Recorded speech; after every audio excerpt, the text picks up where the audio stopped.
परमात्मा इस संसार पर कब जन्म लेता है?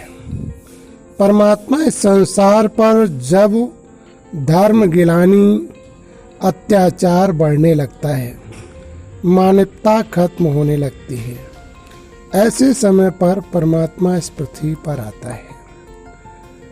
परमात्मा इस संसार से परे शांति धाम, निर्माण धाम का रहने वाला है, जिसने संसार को बनाया है।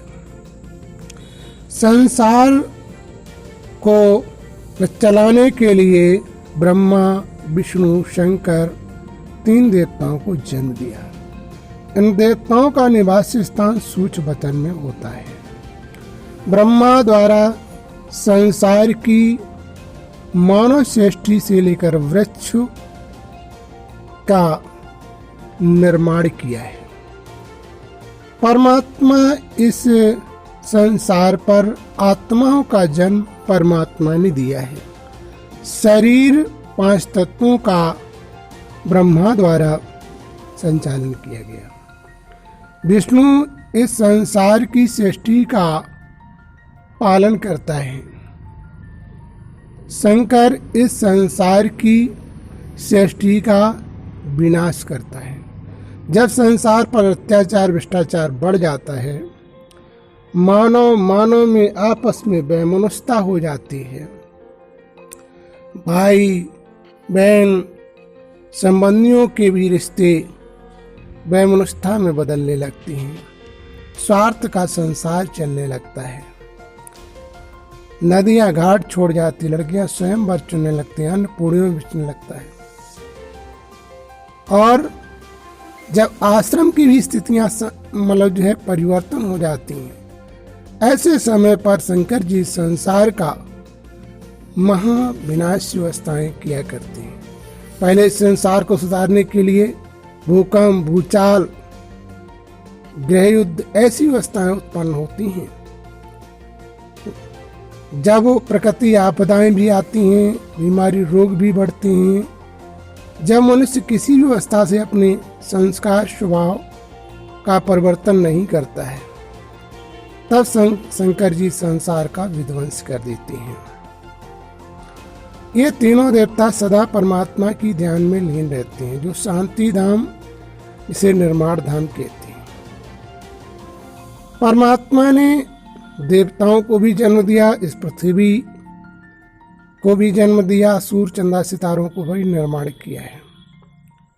वो कालों का महाकाल, दीर्घ दृष्टि विधाता, संसार के मानव और देवताओं का सभी का रचयिता है। परमात्मा इस संसार पर हर मानव को सच्चे क्षेत्र, सच्ची व्यवस्थाएं देता है, मनुष्य से देवता बनने का मार्ग बताता है। मनुष्य अपने कर्मों से जब गिरता है तो उसे राक्षस कहने लगते हैं, जब कर्म का परिवर्तन कर लेता तो उसे देवता कहने लगते हैं। कर्म ही मनुष्य जीवन का सबसे बड़ा लक्ष्य है।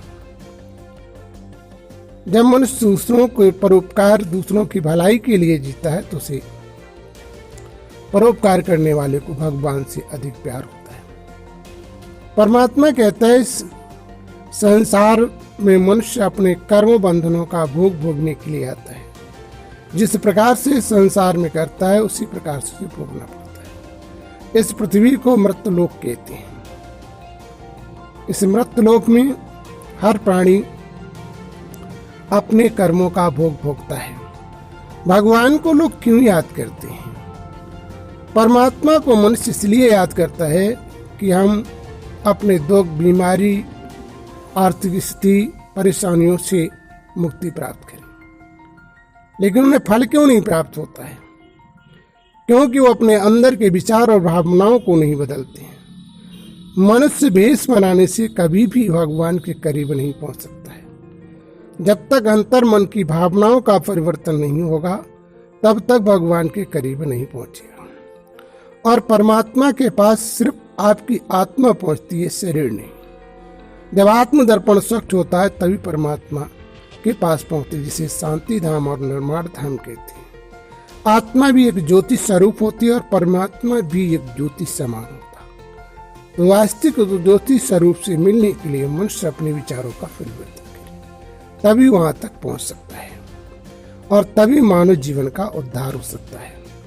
इस प्रकार से करने से मनुष्य अपने जीवन की कर्म व्यवस्थाओं से मुक्ति प्राप्त कर लेगा। तो वास्तविक तुम्हें अपने जीवन का परिवर्तन करना है तो अपने अंदर की भावनाओं का बदलाव करो। भगवान को याद करते समय जब हमारा स्मरण उसके प्रति होगा तभी भगवान हमारी पूर्ण मदद करेगा। और जब तक हमारे खान पीन अन्य विचारों का परिवर्तन नहीं होगा तब तक भगवान हमारी पूर्ण मदद नहीं करेंगे।